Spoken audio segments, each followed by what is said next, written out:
Let me see, a sister first, and she put me in an orphanage. Really? Yeah. So my grandmother took me out, and I went to live with her. The two of us, and she was pretty old, and I was kind of fresh. And how old were you? Oh, God, I was only about 6, I guess. Wow. When they died.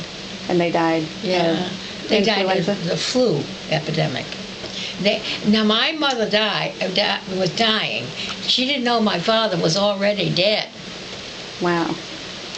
And she kept saying, well, if John dies, it'd probably be a good thing for me, because he had an awful temper.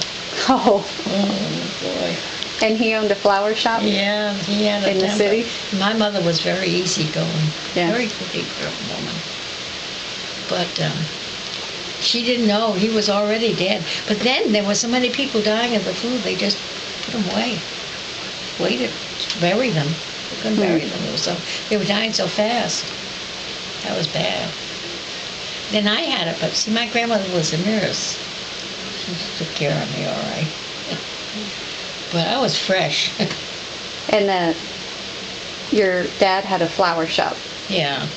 In New York? Circle. I don't know what it is. Circle Place or Circle Road is. Columbus Circle? Columbus Circle. Yeah. I can remember that yet. The flower shop. It was like, I was on that side. I remember we used to go down the circle that way. And it was on that side of us. And he owned it. He owned it. It was his. Yeah. And what was his? John Manolis? Manolis, yeah. John, right? And it was Manolis Flower Shop. Hmm. Yeah. I think I got a paper of it, the headlines, writing paper, billing paper, or something somewhere. And you had a sister? Well, we didn't have any relatives. No, I mean you had a sister when you were younger. But she would run over First Communion Day. What happened? She was running to my father, who was not a Catholic, to show him what she got or something, and she was hit. My mother was looking out the window, saw it.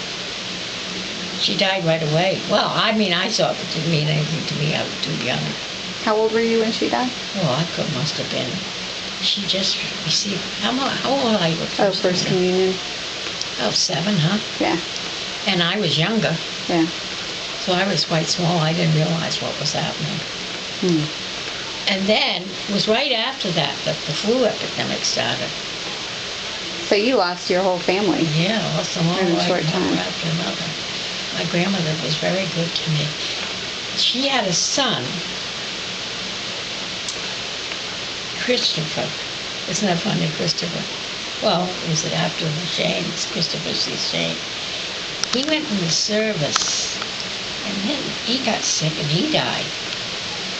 Never got to know him too well. And then you had your aunt who lived in New York who you would visit? I used to go visit her. And you were telling me about the Barrymore? Yeah, John Drew. He used to come while they were, that way. And he used to come and I'd be in the way and they put me in the tub.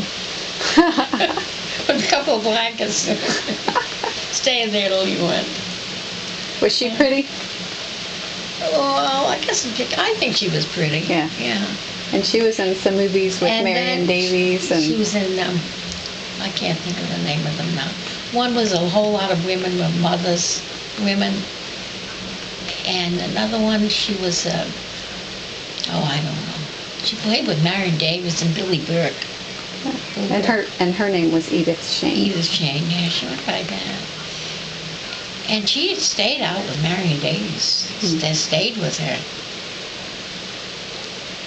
And then there was a director,